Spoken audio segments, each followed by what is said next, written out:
Gooey goodness. Hello and welcome to Goma at Home. Today we are preparing apple pie. At this point, I'm still thinking whether yung gagawin ko na apple pie is may cover or I'll invert it. Tas crust lang sa ilalim. We'll see how it develops, no? So, what I'll do first, I am going to cut our apples. They're big eh. So, gawin natin into quarters. Ganyan. The quarters. Put it here.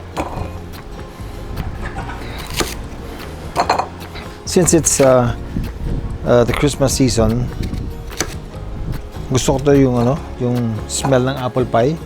And then maraming cinnamon, maraming cloves, you know. Tapos may butter, may caramel coming from the sugar. Sarap talaga. You know, your house will smell so much like Christmas. Yun talaga yung smell ng Christmas eh. So I'm going to squeeze a lemon para hindi siya mangitim.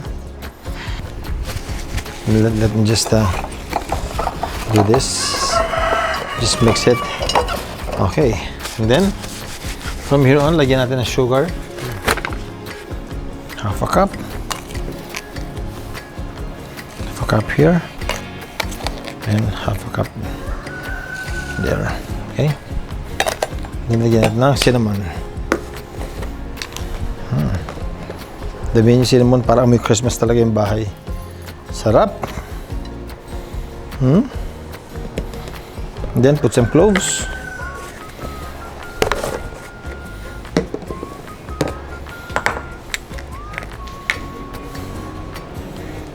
That's it. Okay, good. Then haluin natin. Just mix it well. Didikit lahat yan dyan. Kasi nga basa yung apple. The apple is wet, so yan definitely didikit yung natin, yung mga spices natin. If you have nutmeg, ito, may nutmeg. Put a little nutmeg. Good. Nice. Okay. In fact, it will not hurt. Kunyari, lagyan nyo siya ng lagyan nyo pa ng kahit pepper, pwede. You know, it adds to the spice of the apple pie. Yun. Nice. Okay, lagyan natin ng konting maple syrup. Good. Sarap. Wow. Yun.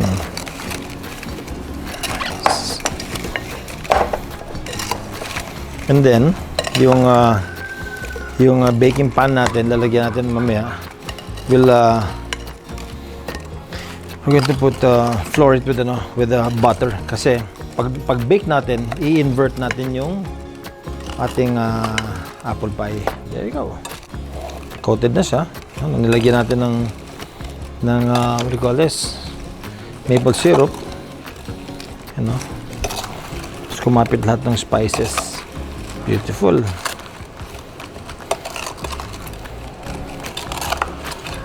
Ito lang eh. Tikman mo pa lang yung mga spices na. Really good. Okay. Put this on the side. We'll prepare our baking pan. The baking pan. I need my butter.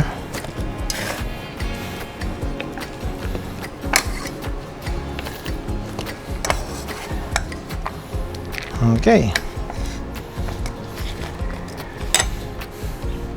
Kamay ko na to. Okay.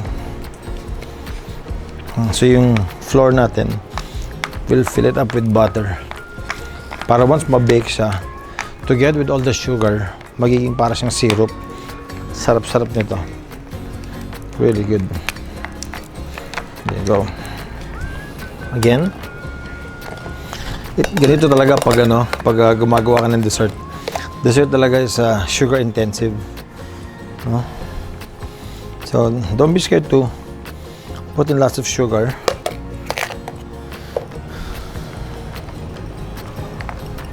Yeah.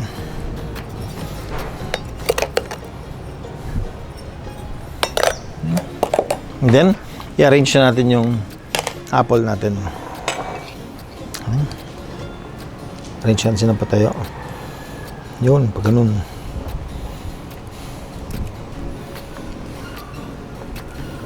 Yan.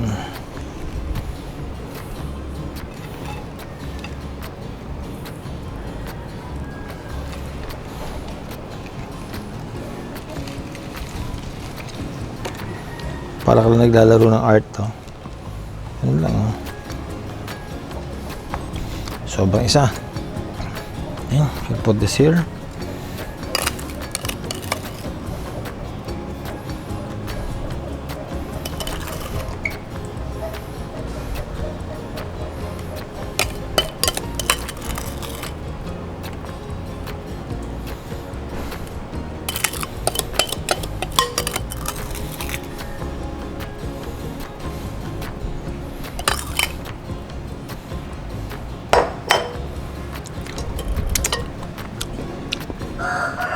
You know, when you cook, kailangan every step of the way tinitikman mo talaga yung niluluto mo para alam mo kung masarap.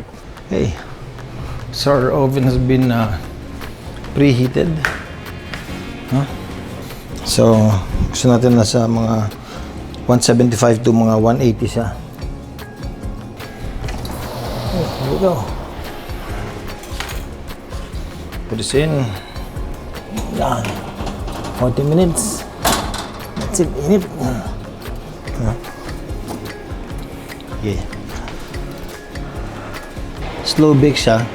Slow bake, convection baking. No? If kunyari, just in case, wala pang 45 minutes and you see na medyo nagka-crust na, nagbabrown na yung ibabaw niya, you can turn it and then bring it out. And then, we'll put, sige na, we'll put na crust. So, labas tayo. Tapos gawa tayo ng ng crust natin with the flour and butter lang, then little salt. Yung papatong lang dun. Let's go. So what I want to do, yung sa apple pie natin, we're baking the apple pie, di ba? But I want to make a pie crust. But what I'm going to do, once it's finished, I'm going to invert it. So yung pie crust niya, nasa ilalim, when you take it out, the apple pie is on top. And then, of course, hopefully caramelized siya. So, that's what we're going to do now. Okay? So, we'll prepare flour. It's 1 cup.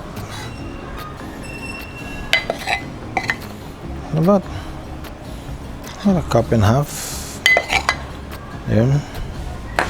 Yan yung butter natin.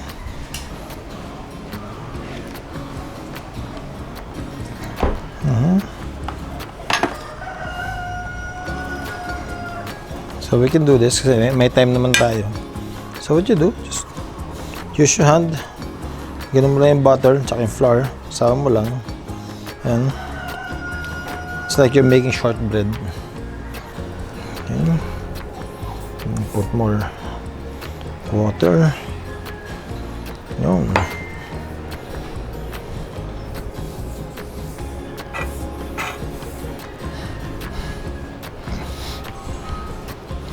And then later on, we'll put a little salt. We can also put a little sugar. And pag medyo nag-incorporate na siya. Yan, lapit na. Kaunti pang water. Okay, there you go. Yan na. Bubuo na siya. That's it. And from here, you don't have to, you don't have to really mix it too much. I'll just get a pinch of sugar. Actually, huwag ko na lagyan ng sugar kasi matamis na yun eh. Lagyan ka natin ng konting salt. Should be good. A little salt.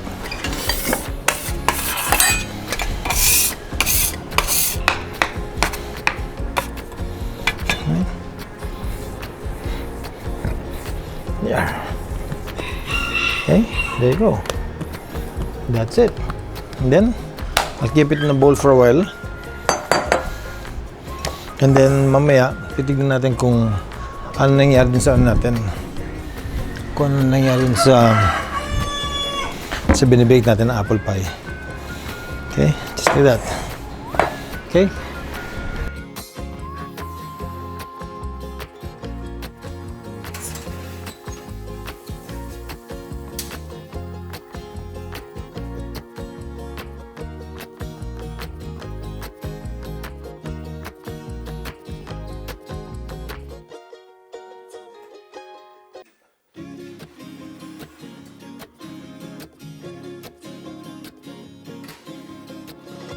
After checking our apples, apples are almost done.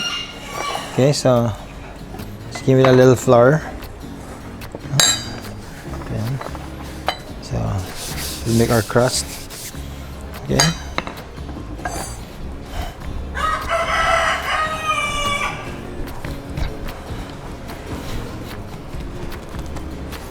Okay.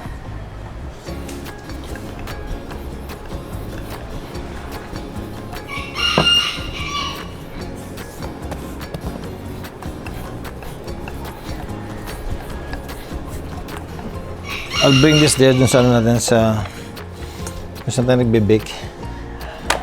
Kinalagay natin sa ibabaw. Okay? I'll bring this just in case kailangan natin mag-adjust. Let's go! Bango! It smells like Christmas. Whew, bango! I love the smell.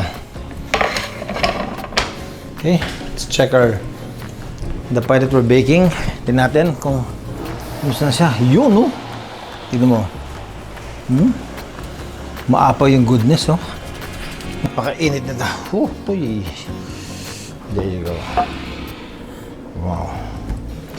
Look at that.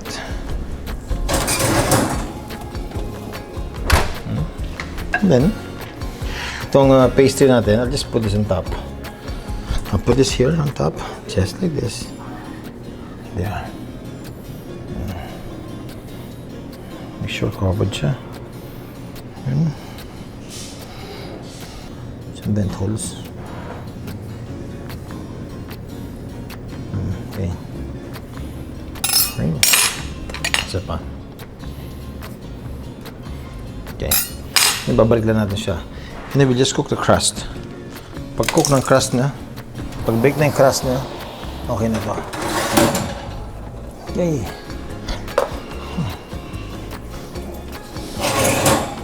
Yeah. Okay. That's our pie. What I'll do, lagay ko dito, ibabaliktad ko siya. Pag bunot natin dun, babagsak ng konti yung iba, pero caramelized na siya. Okay? Sige. Here we go. Ready? And good luck. There you go. Yun, no? Malabas na siya, oh. Yung syrup, oh. Look at that. That syrup lumalabas, ah.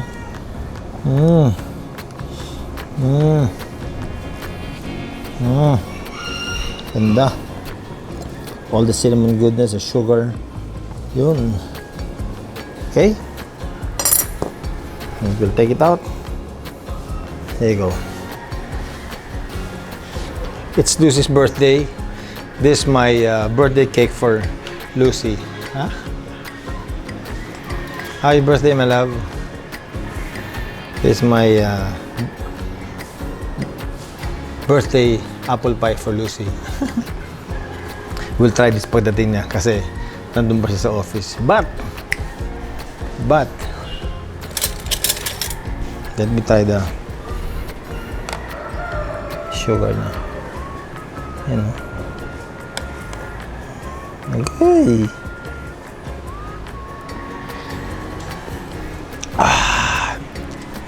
Gooey goodness.